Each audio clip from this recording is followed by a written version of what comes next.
What's going on, Swoopers? Welcome back to another episode of Pineapple Definitely Deserves to Be on a Pizza. And let's just jump into it. We got a big game to preview, so roll that intro.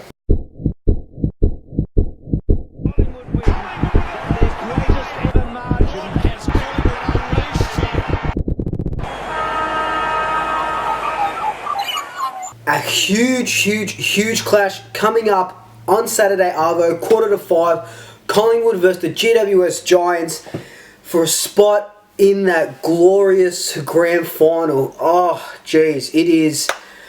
I'm a little bit nervous already. My heart's pounding. It's just going to be crazy. So, let's get into this preview.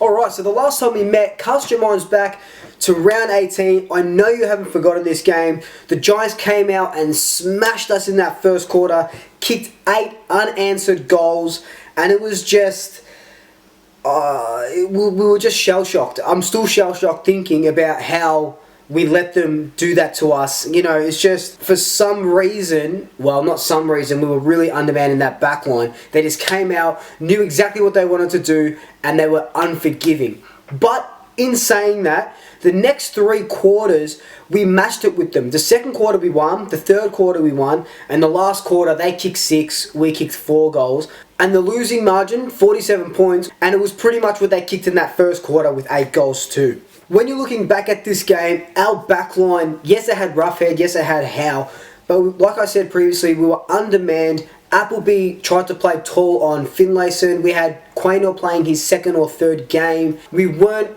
a tall timber backline back then, especially with Moore not playing that game. In that game, Jeremy Howe played pretty much on Cameron, let him kick 6 goals, 1. Himmelberg kicked 4 and Finlayson kicked 3. And between them, they scored 13 of their 19 goals, which is just ridiculous to think. But all credit to them because we just got our matchups wrong at the selection table. And it's really crazy to think because if you look at the stats, we actually went inside 50 more times than them. But this was a classic Collingwood game where we were just bombing it in long. Lockie Keefe, ex-Collingwood player, was there to clean up the mess, and so was Haynes, just ready to intercept, mark anything that we were pushing into that forward line. So those 63 inside 50s don't really matter when no one's marking the ball or you're not hitting targets. We did have Cox back then, and we did have the goalie as well, so it's going to be interesting to see if we can rectify those mistakes on Saturday, Arvo. GWS, Tim Taranto had 14 tackles. Zach Williams finished with 10. So between them, they had 24 tackles and led the way for the Giants. Toby Greene and Lockie Whitfield also cleaned up, getting close to 60 disposals between them. So them not being in the side this coming weekend is really advantageous to us. Not much to report on Collingwood's run-in. We beat Geelong in the first final, got our week's rest, got our bodies nice and fresh. You know, the guy went to Germany, got a bunch of injections from the German hamstring magician. Hopefully back if we make the grand final.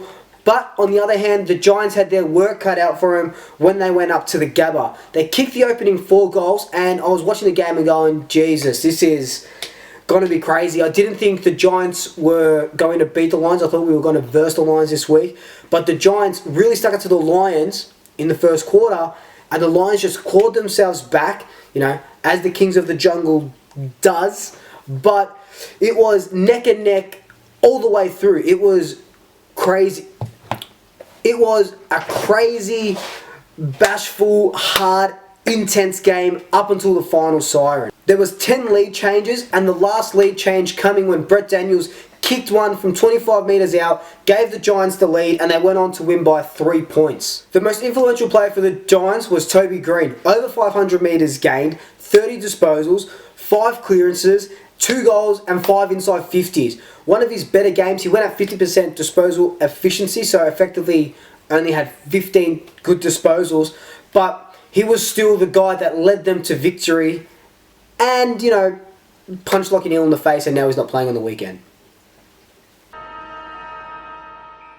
Finlayson, Tomlinson, Cameron and Himmelberg are their 4 tall timbers, all over 195 centimetres and all commanding a lot of attention. If you put your best player on Cameron, Himmelberg will pop up. You put your best player on Himmelberg, Cameron, or Finlayson, or Tomlinson, they're all going to pop up, and our backline have to really work together. Roughhead down back now, more a welcome inclusion into that backline. Jeremy Howe should be doing his peeling off. I don't like when he's one-on-one. He's very good. He's an amazing defender, but I prefer when he's rushing into packs, punching the ball away, taking those marks, then one-on-one. We saw what happened when he played against Cameron last time, got 6 goals kicked against him. So he can't play that one-out backman on their best forward. Our backline has to be very cohesive, kind of like the ocean, you know. The ocean, the waves, it sways, and it forms, you know, it's all together, it's moving together like a team should be, and that backline has to do that. We can't let one-on-ones happen when we're that undersized. Yes, okay, Moore and Roughhead are tall, but we're not a tall backline like I keep mentioning, you know, Maynard and Crisp and stuff like that. So we have to defend in packs. But what that means is, if you're going to commit 2 players up to a pack, and GWS are only committing 1 player, you've got to have guys around the ground to mop up if the ball gets loose. If Finlayson does play in the forward line, because he was playing a little bit on the wing against the Lions, but if he does, I think Moore will go on to him. Roughhead needs to go on to Cameron. Forget about putting Howe on him. Howe onto Himmelberg. Another area that we have to look out for is our forward line, and not the personnel that we have in the forward line, but how we present the ball into the forward line. We got caught out, like I said previously, and like I've been saying all season, long and high balls into the forward line, and every defender cleaning them up because we're just going in blind, and that's one of our negatives this season.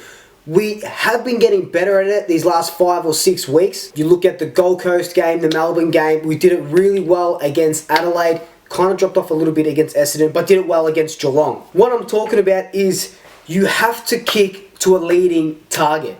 If you don't kick to a leading target, every defence zones pretty much now.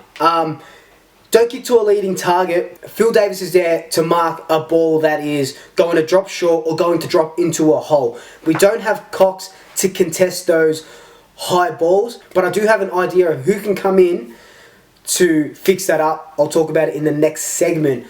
But back to the main point, hit those leading targets. Jamie Elliott, Stevenson, Myercheck is our only tall at the moment. So if the ball does get up high, he has to be at the forefront of that contest, either marking the ball or bringing it down the ground for our crummers. You know, Varco if he comes in, Stevo, Jamie Elliott, etc., etc., etc. It's going to be very important how our midfield brings that ball into the 50. Without Toby Greene, without Lockie Whitfield, I think Josh Kelly is going to be their biggest disposal getter, and it's going to take and we're going to have to run with him if we're to stop his influence.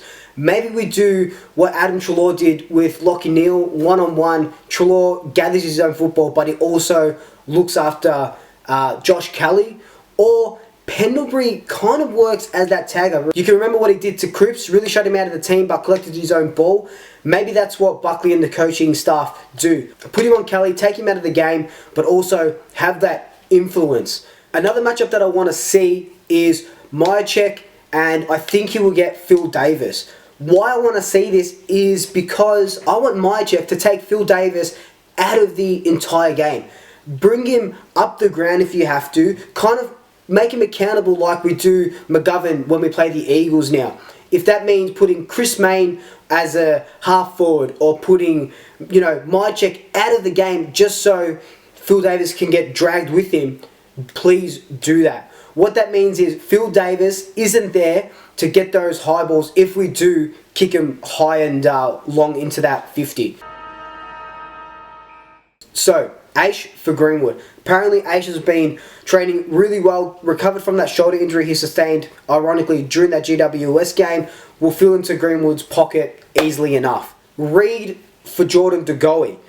So, why I say this harks on to my point before. We need that tall timber in the forward line. Even if Reed doesn't kick any goals but creates a contest, takes one of their better defenders, it's just going to help our smaller forwards, our swoop squad, kick those all-important goals.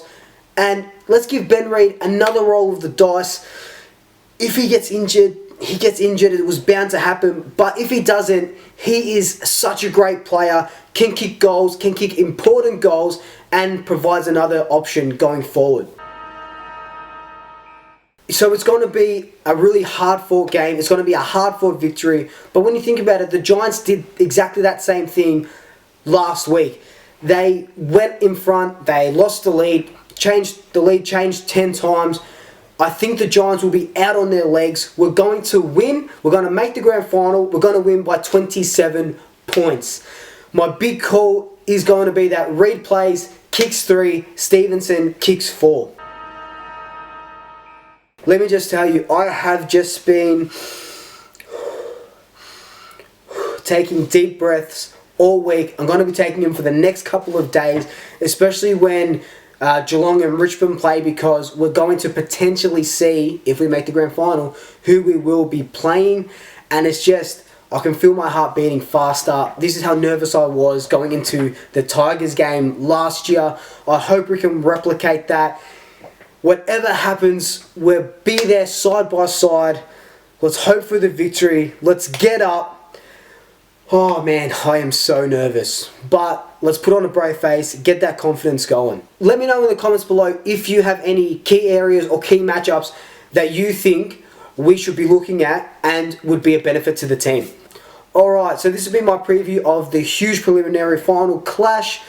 Like, comment, subscribe, tell your family, tell your friends, tell your pets, and until next time, 2 Shackers, I'll swoop you later.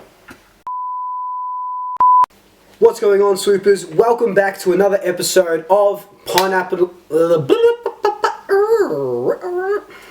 Phil Davis was there. Oh no, Phil Davis didn't play that day, did he? I'm a fucking dickhead.